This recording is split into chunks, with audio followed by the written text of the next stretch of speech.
uruhe ruhara rw'umenyesha makuru mu bijanye no gukingira ibidukikije?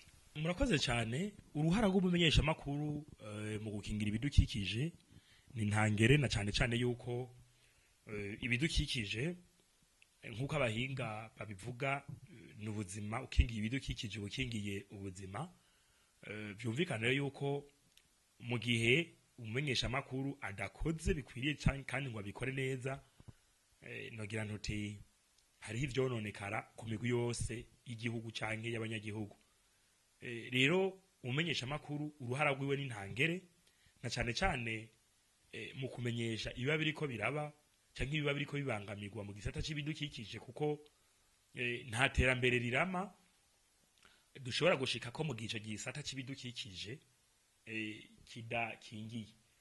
Vyaba ari ibifungurwa abantu usanga bakenera, vyaba nogira nti imiti y'ubuvuzi, vyaba ukubaho neza abantu usanga turondera, ivyo ntibishoboka mu gihe ibidukikije bidakingiye. Aha mbere nkavuga yuko dufashe nk'ivyigwa vyakozwe n'abashakashatsi barerekana ko ibiza bishika kuri 40% biba ku isi ku mwaka, 40% biba bivuye kwihungabana ry'ibidukikije. Aha turiko turavuga tuvuze ibiza, ya myuzurire tubona, gwa ruzuba gwaka, ya mvura igwa ku ari nyinshi mu mwanya muto ugasanga irikira hitana ibintu n'abantu.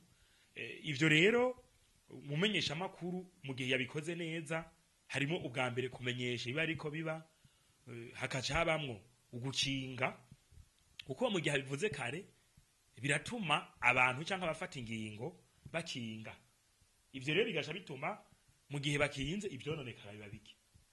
Hanyuma mu gihe umenyesha makuru yabikoze akabikora neza kandi akabikora n'umutima mwiza, turashika no ku rugero yuko ingaruka ziva ku kudakingira neza ibidukikije ziheza zikagabanuka, kuko aba yabivuze kare gutyo abafata ingingo byose bakayifatirako.